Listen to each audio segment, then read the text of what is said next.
And What I think is absolutely brilliant about the Yakuza games in general is how I know there's going to be twists and turns. It's never going to be the obvious answer, and it's never going to be the obvious plot story, and there's always a twist near, at the end, or both that throws it for a loop. The stories, it's like a soap opera. yeah, It's great. the stories they're dark. They are dark stories, and then in the next instance, I can be at a disco club trying to impress a fictional Michael Jackson. Yeah, tonal whiplash. Love it.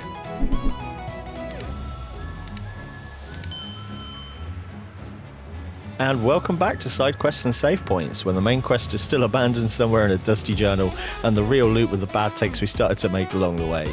You're jumping back into part 2 of my chat with Joesephyr, and this time we're deep diving into some of our favourite all-time JRPGs, a few hidden gems you might want to add to your backlog, and maybe even stirring the pot with some ever-divisive DLC takes. So grab a drink, clear your quest log, and settle in. The side quest's about to begin. So welcome to your save point, and let's dive into this side quest. So just touching there on villains who win, or mostly they don't. Do you think they don't because people just get dejected playing through a whole game and then not winning? Or are there other games that you can think of within the genre that the villain does win, or maybe you are the villain kind of thing? Well, the first one that comes to mind with that is Final Fantasy Tactics Advance. Like, a lot of people... have you played Tactics Advance? I have. I haven't completed it, but I don't mind spoilers, so please carry on. Okay, right. So the whole point of your story in Tactics Advance is that you're trying to get back to the real world. Yes. From Evil East, which is in a book.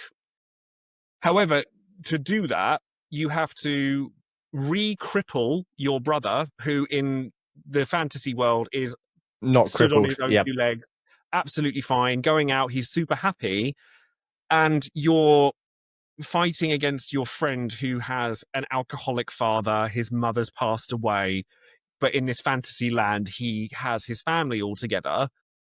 But it's like the whole game is like a reality check. And I think that Tactics Advance is a really interesting game because a lot of people think that you're playing the villain because of that. Yeah. Because like in the end, you do go back to reality and things like that. And it's like, I think it's a really interesting dichotomy because I think the people who see that as an act of villainy, I can't obviously like put words in other people's mouths or speak for them, but it comes across as they would rather live in a fantasy world than reality and get past whatever they're going through. And as somebody who's I've had a lot of pretty terrible things happen to me in life, I don't see it that way. I think you do have to get to the end of the story and start a new one. And you have to kind of take life by the horns and deal with the cards you've been dealt. So it's interesting to see what you mean, or what you say by like, oh, are there ever a time where you play the villain? Because I think that the best told stories are those where there is no good and evil, there's only point of view. Yeah, moral choices as well. Yeah, and I think Tactics Advance is actually a very good one for that. I mean, I still also think that Final Fantasy Tactics, as in War of the Lions, PS1 Tactics, is the best story in any RPG. Oh, that wasn't, I believe, was that the one that was released, or re-released, should I say, on mobile? Yes, yeah. And the port's actually very good.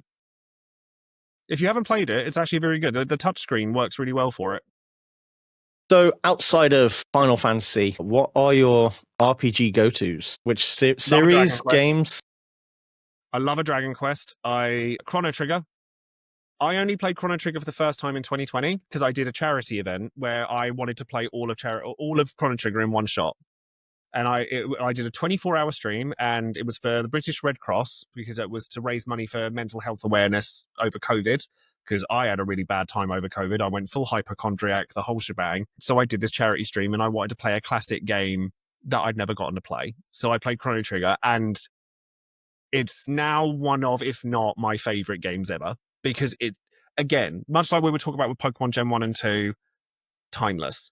Yep. Like, ironically, given it's Chrono Trigger. Yep. But it's beautiful. I have not got a bad word to say about that game. Not one. To the point where, like, even talking about it makes me emotional. That's weird. Like, I got a tear come to my eye just talking about Chrono Trigger. That's another one. If they ever remake that, I will be a mess on that floor. It's over.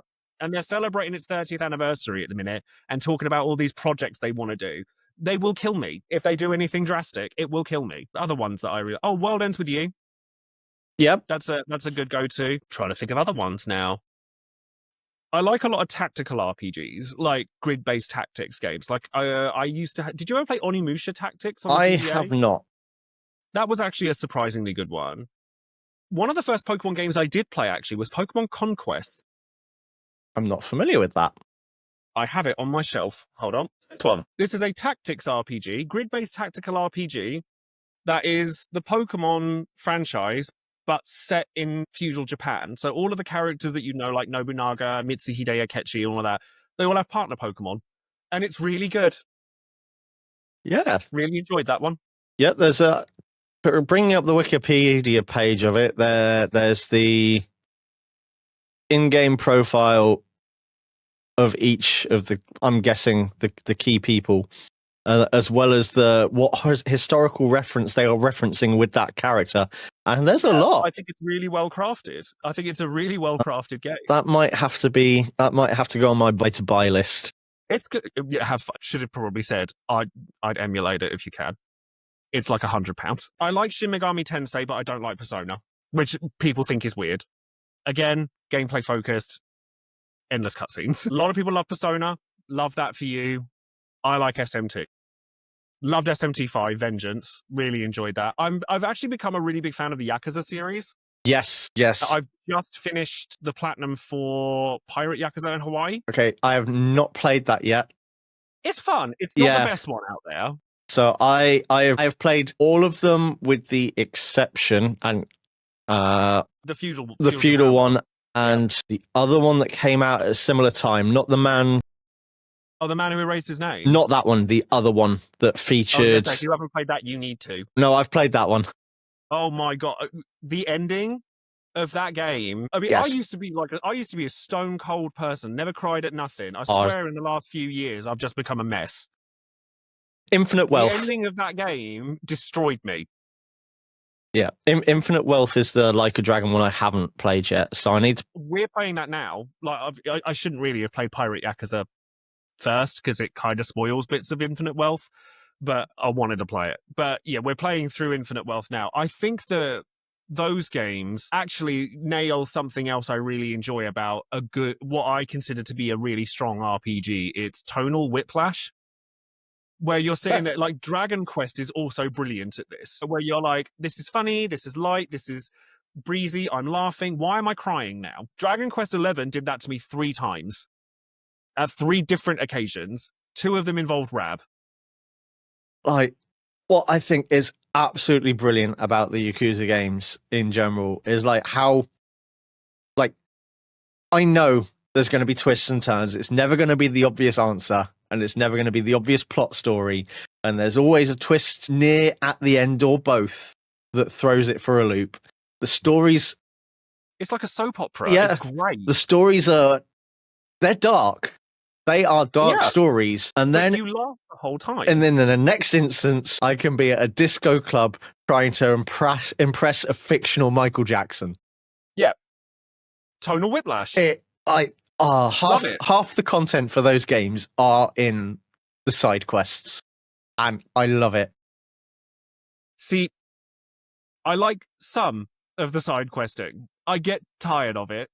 Eventually, I have to do it in chunks. There's actually a lot of RPGs I haven't played, like the classic ones from our era, because we didn't get a lot of them in the UK. Like, so I'm like now starting to discover some of them. Like I'm pretty sure it did come out in the UK, but I never played it. I've just bought the Suikoden remasters. Yes, never played Suikoden. Neither have I, but they are also on my list. Yeah, no, I've never played it before, but that's one I'm really picking up on. I played Ayuden Chronicle and I didn't like it. One of the other ones, again, I like my back catalogue is fucking ridiculous at this point. We're gamers. They always are. But I really want to try Romancing Saga 2, the remake of that's just come out. That's really good. Because I have been told that I think it might have been you that was telling me that it does justice to the main story and adds point where there was none previously. It's really good. Yeah, no, Romancing Saga 2 is really good. I actually have a really cool thing for Romancing Saga 2. I do keep all of these things, but I should display them and I never do because I just always think, I always worry that it comes across like I'm like, I don't know, look at all this stuff I have, but like I'm Hello. doing it. Yeah, like that. But so I did I did reviews and stuff for Romancing Saga 2, and I was sent this, which is the remake, but it's in like SNES packaging. It's in like Super Nintendo version packaging, so it's like a box that Square Enix had made that's exclusive Very nice. for the Switch version of the game, but it's styled like a SNES game. So I was like, the retro game, the little boy in me is like overjoyed at this, so I've kept it Yeah. because that's This is that kind of thing is what how you get me with sentimentality. this is one of the things that I like the most out of my collection. It's the collector's Is edition. that the original 14? Yep, the collector's edition for the original 14. The only thing I've got, the only sort of big thing I've got from 14, and again, I actually got this before I started playing 14. So I started playing 14 at the end of Stormblood. So that would have been COVID. COVID is when I started playing it. Makes sense. But when I used to do event work for Square, so I used to do event work for them for the TCG and stuff before I actually went to work for them. And I did UK Games Expo with them back in 2018, I think 2017 or 2018, one of the two. And it was my 30th birthday. And the staff from Square gifted me a Shiva statue from FF14. Nice. I didn't know it was a big deal. I had no idea. So I've still got it. I've kept it. It's in that room. You know, it's kind of like it's a reminder to me of like, look, you know, you've got to do some cool stuff in your time, right? So like that's a nice thing. And obviously now I have the Diamond Dust emote and I spam it everywhere I go. But that's the only thing I really think I've got for 14. Oh no, that's not true actually. So FanFest, I had a really interesting experience that I think I may have told you about. Yes, please feel free to share this. Right, okay, well I'm gonna go and have to get it first. Yep. So I'm a traditional artist, right? So I come from an artistic background, makeup artistry. I used to work at a tattoo shop years ago, not that you'd know it to look at me, but I'm also a traditional artist. So I have this. This is a drawing that I did, and I went to FanFest for the last one that was in London. So the one before Dawn Trail came out. And I went as a creator. I had a media pass for it. I was very lucky, got to sit in the front row for the keynote speech, the whole lot. And Hironobu Sakaguchi was there. Now, I don't get starstruck by nothing. I don't. But I sat there and I'm like, just watching this man speak, going, if this man weren't here, we'd have none of this. This just wouldn't exist.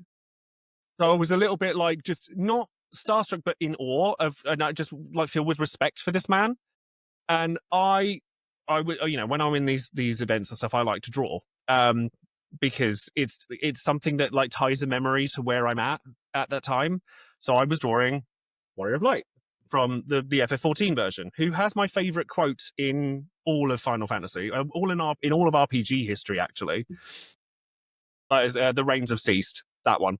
So I sat there, I was drawing this, and I noticed that there was a crowd of people sort of building up. And I went and I queued up to go and meet Hironobu Sakaguchi with a friend of mine who we got this signed by him. And I was sitting there and sort of watching all these people sort of like accumulating in front of me. And I was like, why is everyone looking at me? Hironobu Sakaguchi is behind me watching me draw. And I'm like, okay, this is interesting. So he's just picking up the sketchbook and looking at it, and obviously gets to this, and that's his signature that's on there. So there is a piece of paper in the world, this one, that has my signature and his in the same place. And that's like one of my most treasured possessions. 100%. I think that would be for anyone. It was a very, very cool thing that happened. So now I'm looking at doing a lot of drawing stuff in the future. It's just trying to find the time at the moment. I've done loads of portraits of various Final Fantasy characters. I've actually never drawn a Pokemon before. So what I'm actually looking at doing is I'm trying to tie everything together at the minute, because all of like people know me for all these different things, but never in the same place. Yep. So I thought, well, what I might do is I might try drawing Final Fantasy characters with their partner Pokemon. I was actually inspired by this. That makes sense. Like Cloud with a Psyduck. Does that make... They both got headaches, it's fine. Aerith with a Floette. Waka with a Voltorb. Yep. You know, that kind of thing. Like, 'cause I can think of ideas Yeah. really quickly. So I'd love to hear from other people if they've got cool pairings that I could draw. Just as a bit of fun. I just thought, you know, I'm not trying to do anything with it. I just want something that I can sit and draw and it'd be fun. Lulu with the Teddy Ursa. I could see it.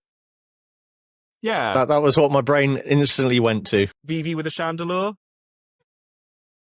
Actually, Vivi with a Mimikyu. Vivi goes with everything. Yep. Actually. Vivi's just awesome. Vivi just goes with everything. So you mentioned you've done a lot of work around TCGs and stuff. Yes. Why is it that RPG games and RPGs in general just go so well with TCGs? Like you said, the Final Fantasy sets coming out in Magic. I think they appeal to a very similar demographic. Yep. You've obviously got they like the numbers of it all. They like the deck building aspect of... I can only speak for myself, but the deck building aspect and the party building aspect are very similar. And honestly, it was playing Pokemon this year that kind of clicked, like I had this epiphany. You're just deck building. But when you're building a party, whether it be Pokemon, Final Fantasy, Dragon Quest, whatever you want to play, you're deck building. It's the same thing. And I think that the really good RPGs give you that agency to play your way. Yes. And that's very similar to a good card game, where even if there is a correct way to play, you're not punished for not playing that way. Like, I like power, so I'll play whichever way wins. On that bit, I'll do that. And that's how I guess that's how I've done well in card games in the past. But I think that a lot of people put too much emphasis on balance. If everything was completely balanced, it would be boring. And that, I think, has started to show in modern gaming. Like, you can't have everything be fully balanced. To use fighting game terminology, because I'm a very big fighting game fan as well, Marvel vs. Capcom 2 is one of the most celebrated fighting games in history. There are 56 odd characters in that, 8 of which are actually good. So if balance was the most important thing, that wouldn't be true. You know, Smash Bros has the same thing. Smash Bros is loved by everybody. It's not balanced in any way, shape, or form. Final Fantasy VIII, not balanced. Fun because of it. FF2, like you said earlier. Like, there's loads of really good examples of RPGs. I mean, crikey, Golden Sun. Golden Sun's not balanced. It's not supposed to be. And I think that, like, just having that agency to allow you to play whichever way you want. And by that, I mean, if you want to play with power, play with power. If you want to sort of like shoot yourself in the foot and make things harder for yourself, you can do that too. And that reminds me of one of my favorite RPGs that I hadn't mentioned until now, Bravely Default. Yes. Bravely Default. I want more RPGs to be like that. And I actually think that that game kind of revived JRPGs to a certain extent. Yeah. Because that was in the days where, like, the PS3 era was in, and it's like, it was sloughing. Like, you had your Last Remnants, your Infinite Undiscoveries, no one really cared. And then Bravely Default comes out, and it's like, this is just Final Fantasy with another name. Love it. More of that, please. So, with regards to TCGs, do you think they transition well into actual games as well, like video games? Obviously, there's a wealth of Yu-Gi-Oh games, and none of them have quite hit the mark. But well, that's because Yu-Gi-Oh is a bad game. Sorry, but there is undying love for Pokemon TCG RPG game. The Game Boy Color Game one. Boy game. I don't know why I said RPG. I've got it. I've not played it yet. But so many people I know are saying, you've got to play it. It is fantastic. And I've got the cartridge sitting on my shelf. I just haven't played it yet. I still have the music ringing through my ears for that game. It is amazing. So many people I know love that game. I can't wait. I'm really looking forward to it. Yeah, I'm very upset they didn't do another one. But they did. There is a second one. It's just Japan only. But there are that explains that. translated versions of it that you can play. There actually is a second one. Did not know that. Yeah, I didn't either. Like, yeah, like I said, when I start doing research on these things, I go down the rabbit hole. Yeah, man, that makes sense. Yeah, but do TCGs translate well into video games? I mean, did you play Triple Triad? I love Triple Triad. Did you play Tetramaster? Yes. You shouldn't. So the How much time in Rebirth have you spent playing Queen's Blood? every time I find someone. But That's so your own question, then, isn't it? with Tetramaster, that was included as a secondary game in Final Fantasy XI. Why that one? So not actually in the game itself. It was a game that they put in included with the subscription that you could play with your friends you had added to your friends list whilst the servers were in maintenance. It was a completely separate entity. Oh, that's quite cool, actually. It really was. See, I've played 11, but I played it too late. And Yes. I only played it, in all fairness, I only played it because it is literally the only Final Fantasy game I hadn't played. So I thought, I'll give it a go. I just couldn't get my head around it. I played it for a good 20 hours, something like that, which is not enough for an MMO, let's be real. No, we will get into some discussions of that off camera, I think. When you're playing it by yourself, I would love someone to show me 11 properly. I would love someone to show it to me. I got you back. Because when you're trying to navigate a game like that, 20 years later, it's a mess. Yes. But I wish I'd played it when it came out because it's a beautiful mess. Yeah. If that makes any sense. Like, yes. It's like, I discover those things amongst other people is exactly what I was talking about the entire time. Yeah. It's like, it's a game. Let it be a game. So I first played 11 was my first proper MMORPG. I played other ones like free ones, browser-based ones, all that, but 11 was my first subscription-based MMO. 14 is my one and RPG, only one. And a friend got me into it. We had similar interests. He said, hey, "You like Final Fantasy? You've played them all. Try this out." So we got me signed in, all that sort of stuff. And I remember just the scope of it blew my mind. Like leaving the starting city, and in hindsight, I don't know how I got lost. Because all I did was essentially walk forward, go up a hill, and then he had to go. And I was like, this place is huge. Where the fuck am I? I can't deal with that at all. I like linearity in games. I'm weird. If you put me in you can give me the Dark Souls level challenge and I'll do it. I love Souls games. I like to be challenged by video games. I'm a Ninja Gaiden fan. But you plop me in a world and tell go, I'll be like, go where? I can't deal with being lost. I hate it. So I'm like, to play a game like 11, I would need guidance. Well, I'm sure we can get around to that. I'll hold you to that. Not a problem at all. Oh man, yeah. I have tried to get into it a couple of times, but I think I just got there too late. Yep. Yeah. I love the characters. I would have loved to have experienced Promathia when it first came out. I'd have loved to have seen the Celtius arc and all that. See, I know the story. You do. I know the story. Lion, I think she's a really cool character. Yes. Yep. She was more from her. She was many people's pining when that game came out. She was the right. Yeah, because we're going to that place. I think what it was is whereas most of the other NPCs had very similar character models to what you could create as a player character, she was one of the ones that had very different. She had a very unique character model. Okay. It was so she stood out. Yeah, and obviously intentionally, but no one else did up to the point in the game where she was introduced. She had very unique clothes. She had hair that stood out that wasn't usable by any players, but a lot of the other NPCs, they didn't stand out for that. Yeah, I mean, obviously the ones that I can think of from the time I spent with it that did, because you could explore any of the expansions in any order, which was really overwhelming. Now, which for somebody who hadn't played it, I'm like, oh god, what do I do? I unlocked Samurai quite early. Yeah, so that's that must be new. Because whilst you could do them in any order, you also couldn't because of so that's what I mean. Because of levels. Yeah, but that's what I mean. You plop someone in the middle of the world like that and tell them, "Oh, off you go." It's like, what?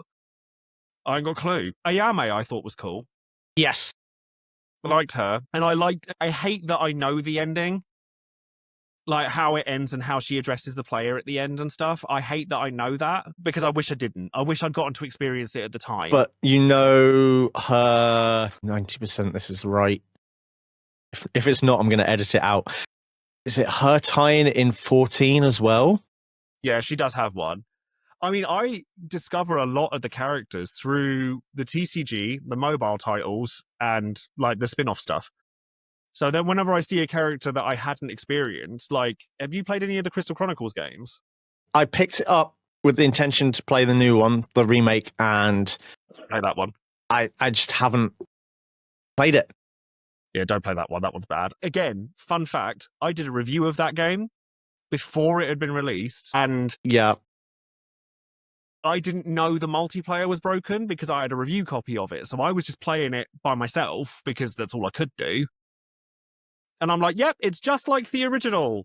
And then obviously it comes out and it's broken and it doesn't work properly with a multiplayer. And I look like an idiot. So I'm like, brilliant. Love that. But the point I'm getting at is like the Crystal Bearers, the one that was released for the Wii. Yes, That's fantastic. got some really cool characters in it. And it's got a fantastic intro. That also has a fantastic soundtrack. The Zoo Ambush, which is the opening track to that game, is phenomenal. So I just remember I was listening to the soundtracks on Spotify, and this one came up, and it was just like this is awesome. I can't Which remember. one? I want to say Pioneer something. I think I know the one. Have you ever been to Distant Worlds? I have not. I've got a bunch of my friends going to the one that's about to happen. Oh, the 14-16 one. Yeah. I haven't gone. I don't think I'm going to this one because I've been to too many.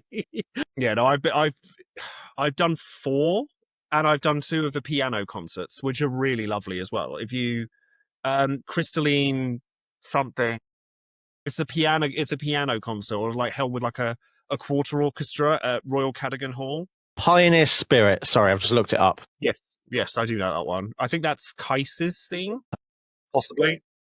If it helps, because I haven't actually played that one, the Japanese title translates roughly to Eastern Wildlands. Oh, okay, it's one of the overworld themes. Yeah, I never finished it. I never finished Crystal Bearers because it's not a very good game. But it's got some really lovely quality to it. Like, the characters are really cool, and the music is amazing. In terms of soundtrack, you can't beat 8. No. I think 8 has the overall best soundtrack out of all of them. Yes. I very much associate soundtracks with gaming memories. I do too. I think music is very powerful. Yes, very powerful. And it is something I would like to get someone on the podcast to discuss about that. But so whenever someone mentions 8, before I even get sort of some form of image in my head, I get Blue Fields playing through my head. Blue Fields, yeah. See, for me, it's the ending theme. Yep. It's the reprise of Alan Fatale. Ah, yes. Then, and this doesn't, it's not a gaming theme, but it just goes to show how much I associate games with music, is when it must have been 99 or 2000 Christmas. Can't remember which one it was, but it was the year Linkin Park with Hybrid Theory came out. Right. I got the Hybrid Theory CD for Christmas. Just before Christmas, I had rented Digimon World from Blockbuster when that used to exist. That game is the only experience I have with the Digimon franchise. Never seen an episode of the TV show. Couldn't tell you any of their names, but I've played that game. Yep. So I remember putting Digimon World on my little tiny TV, my little 60RT TV in your room, in my bedroom. I had the game on mute, and I had Hybrid Theory on repeat, and I must have been there for the rest of the day. See, funnily enough, I'm not a Linkin Park or metal or that kind of person, but I'm trying to think of like music that would have influenced me back then. But yeah, no, it just goes to show. No, I was very into a lot of like video game soundtracks. Yeah, but it goes to it doesn't matter what it is, that the association between music and not necessarily video games, but music and memories is very ingrained in or at least in my head. Yeah, well, I think it is for a lot of people, and I think it all comes back to what I was saying about telling a story without telling a story. Yeah. I think the power in the conjuring of an image is what a lot of these games don't seem to get. It's like when you think of Final Fantasy VII, we've already mentioned it once. You think of Sephiroth turning around in the fires in Nibelheim. Make more like that. Stop trying to force the same image down our throats. Make a new one. Make something that we didn't know we wanted. Like, so it's the same as like whenever one of these directs or state of plays or these showcases come out with new games, everyone always says, "Oh, what do you want? What do you want? What do you want?" And then my answer is always the same. It's something I didn't know I wanted. Yes. It's always the same. It's like, yeah, of course it'd be nice to see like FF9 remake, Chrono Trigger remake, but I want something I didn't know I needed until I see it. Yep, no, 100% agree with that. And just touching on video games telling stories through video games, I know there's the story is a term used very loosely here. Pokemon doesn't have a single cutscene, really. Yeah. No, not really. It has lines of dialogue, but not really. Although the later games, I think, do. Yes. Like, not hugely long ones. But I am playing Pokemon for its story. No. A lot of people do, though, and that's valid. Like, well, I mean, I find it hard to take it seriously, taking a story into account that says this Pokemon goes up to 50,000 degrees Celsius. Yes. It's like, sure. Have you played, I think we've talked about this briefly, and I can't remember the answer, so forgive me. Have you played Gale of Darkness on the GameCube? No, but I have it, so I'm going to play it. Now, that is a game you will play the story for without even knowing. Okay, see, sure. Yeah. As long as it's not 80% cutscene. No, that's fine then. But I want to play that because apparently it's difficult. It is difficult, and it has a story. Genuinely difficult. To put it into perspective, you should probably play Colosseum first if you haven't. Well, I've got the two GameCube discs up there because I'm really funny. I try to avoid emulation if I can help it because I don't like to do it. Again, maybe I'm weird, but because I go down the rabbit hole with all like retro handhelds, so I have that emulators and stuff. I love all the retro handheld stuff. I'm a big person for handheld gaming in general. But if I'm gonna play a game, I want to feel like there's an impetus for me to play it. So, like, if you give me a list of 500 games, I'll sit there and stare at the list for 20 minutes and go, "Oh, I don't know what to play," and then put it down. And then, like, whereas if I'm holding the game in my hand, I'm like, I want to play this. But again, old. Yeah. I think like we've had that experience. People half our age, they've grown up in this digital era. So they don't have the same level of tangibility that we had. Yeah, through force of habit, I keep on buying disc editions consoles, even though over half of what I put on them is digital. Me too. I've done it as well. My PlayStation and it's got a disc drive on it. I'll get a disc edition just in case. I mean, I do still buy physical games when I can. Like the Suikoden remasters I bought physical. I don't think unless they stop making disc drives and whatever disc drives are going to evolve into, I will never not buy a physical edition of a Final Fantasy game. Yeah, I like owning a product. Yes. I like having it in my hand. I like being excited to take it out of the wrapper and open and actually have a thing in my hand. And like I said, with physical editions, you own that. With a digital edition, you only own the license. Yeah, they could just like gone. Yep. Whenever they want. And I hate that. Yep. Although I didn't realise, speaking of physical editions, did you get the collector's edition of the Pixel remasters? I do not have that. My brother has that. I do, and I kept it in its box and everything because Square very kindly sent me a code for the digital version. So I thought, oh well, okay, I keep the box sealed. Yeah, makes sense. Have you seen what people are buying that for? No. It's wild. It's like, I mean, I don't want to sell it, so I'm not going to say. No, 100%. That was like, I have no interest in selling it. It's mine. I'm keeping it. 100%. But it's one of those things. I'm like, oh my god, like arbitrary value though. Getting into the value of things that surpasses the production cost. Blows my mind. Oh, don't even. That is why I stopped playing trading cards. I haven't played a TCG in over 8 years until recently. Mm-hmm. I stopped because people made it all about money. I bear in mind that I worked at a card store for a long time. I was in that transition period where I heard people saying, cracking a booster pack, Magic, Pokemon, Yu-Gi-Oh, whatever. Yeah. I got this card I wanted. Great, love that. Walk away and they're happy. A couple of years later, it stopped being that and it started being cracked pack. I pulled this card worth X amount of money. Yeah. And I'm like, that's a different statement. That I don't like. And then you get people with their folders going around going, what do you value this at? And I'm like, I value it what it's worth. Stop trying to mug me off. Yeah. And just seeing this weird stock market develop. And honestly, like in the last few months, now that I'm sort of like deep diving the Pokemon route, It's nuts. Insane. Like to the point where it makes me not want to play the card game. However, I came into like realizing this. You can build a top tier competitive world's level Pokemon deck for 30 quid. As long as you don't care about it being super shiny, full art, whatever. No, because Then the players aren't the people that make it worth that amount of money. no. It's the collectors that do. Yes. But like there was a set that came out, I think it was last month, that's like Eevee focused. Most overrated Pokemon ever, but moving on. There's an Umbreon or something in there that's a full art Umbreon. It is £1,500. Base version of it is £5. The only difference on it is its rarity. Yep. That is the only difference, is that like the art is different and the rarity is different. And what I've tried to explain to people, it's the artist does not benefit from you spending 1,500. No. Speaking as someone who has done art myself for years, the artist doesn't care how much you spend on a print of their card. They're not making profit off that. No. They've made their money. They're sitting there going, well, where's my bit? Yeah. You know? And I don't understand this mentality of like spending all this money on something to say, look at this thing I have. I'm like, your ability to spend money does not impress me. Show me what you do with it. Maybe that makes me a jaded No. git. No, it's like I open packs to play the game. I do not play the game to open packs. yes. But it's I like want a game, not a bragging right. makes perfect sense.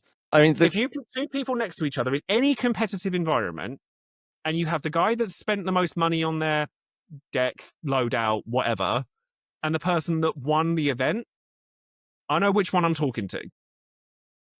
100%. Like, because that person I can learn something from. That person has experience that I can gain something from. I like to learn from people through their experiences. The conversation with the other person is, I bought this thing for a load of money, or I pulled this thing worth loads of money.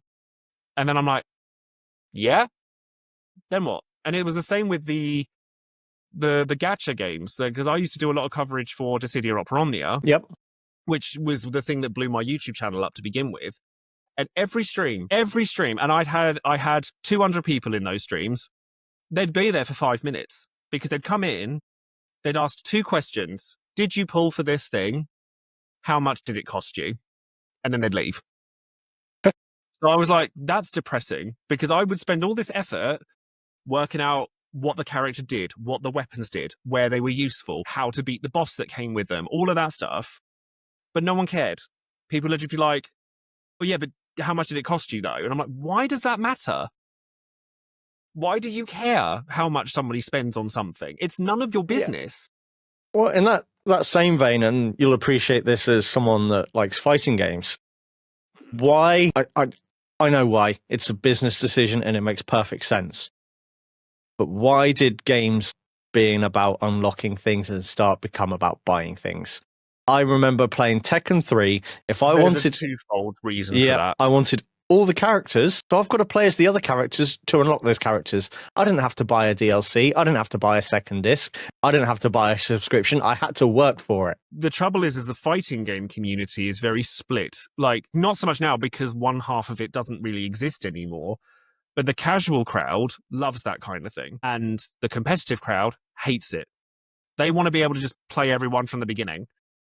So because fighting games developed into an esport, if you go to an event, does that mean that every copy of those games then has to like go through the game and unlock all of those characters just in case somebody wants to play one of them?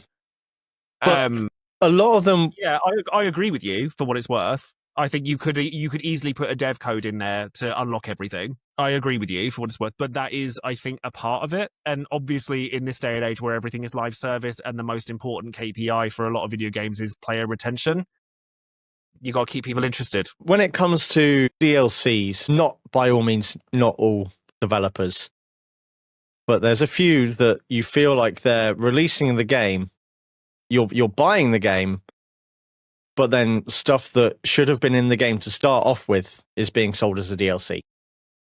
That's the problem. And there's definitely multiple sides to it. It's like, where's the line between we're adding something to an already completed product to we're being shady by releasing 75% of a product and then adding the other 25% in later? It's a case by case thing. Like, there's no way that you can really gauge it. If there You is, just have to take it each case by case context, I guess. For example, Final Fantasy 16, that game was released full. You got closure at the end of the game. Like, the story had pretty much completed. That the DLC was an addition. Just that. It was an addition to the game. It wasn't part of the game that had already been completed. It's extra content.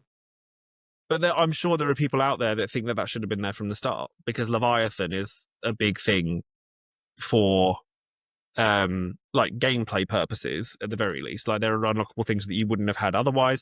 There's also stuff in the game that is not explained very well even after the DLC that people wanted. Like, people wanted to see more from Jill, for example, and if they had made a DLC that was around Jill, would people complain that that should have been there from the start? It's just such a grey area, but it's just the world we live in now. Like, it, unfortunately, because we're of the age where we didn't have that. But in fighting game terms, you did also have to buy Street Fighter 2 like 4 times if you wanted to play everything as it came out. Yes. You had Street Fighter 2, Street Fighter 2 Turbo, Street Fighter 2 Championship Edition, Super Street Fighter 2. It's the same thing, just with a different coat of paint. And unfortunately, a lot of companies are taking advantage of that because they know people will buy it. Yep. There was a thing, it was a while back where I think it was a Blizzard dev that said that they'd worked on StarCraft 2 for ages and then realized that they made more money off of a mount for WoW than the entirety of StarCraft, and then they quit over it. Because the problem is like, we can be all altruistic about these things, but people want to spend their money on the easy thing. That's why they do it. It's the same with anything in these kinds of industries. It's like, if you're extremist about it, it's going to get more attention than if it's mundane. Oh, 100%. And like, at the end of the day, it is a business and they are there to make money. Yeah. And I do also think that a lot of people forget that. I think a lot of people think that these companies are their friends. And it's like, no, darling. Like, it would be lovely if the world was all sunshine and rainbows, but really, that's not the hill you want to be dying on if we're talking about world peace. No, they charge me too much for a skin. Yeah.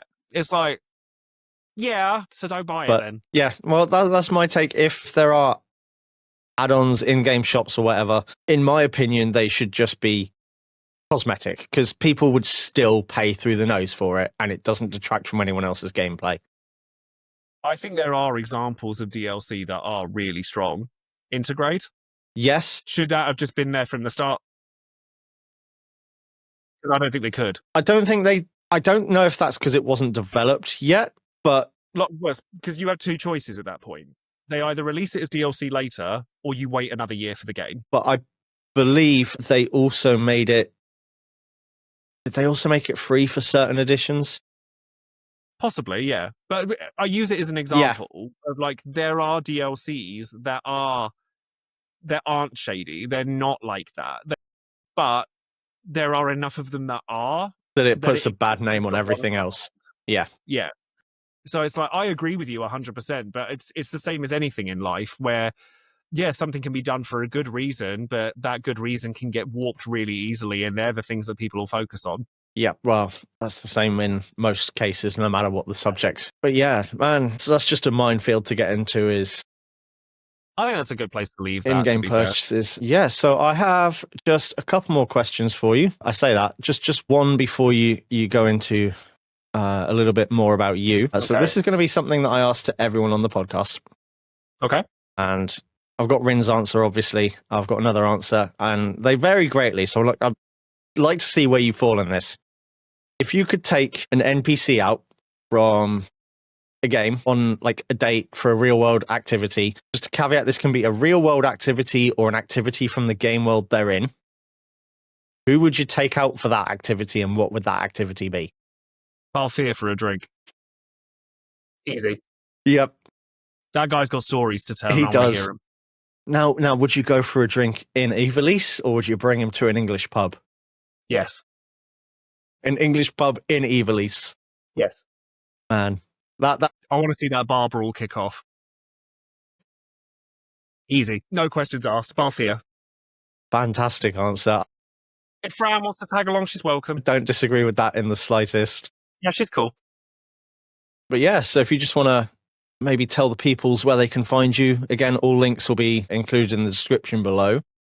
Yeah, no, lovely. So I'm Joesephyr. I'm the same on everything. So YouTube, TikTok, Twitch, Instagram, X, Twitter, whatever you want to call it. It's Twitter. It's still Twitter to me. Let's be real. I'm the same name on everything. I also do have an art store as well on Etsy. If anyone wants to have a look at video game portraits that I've made, that's all in my links as well. And if anyone wants to find me, then by all means, feel free to come do so because I'm happy to talk to anyone and everyone.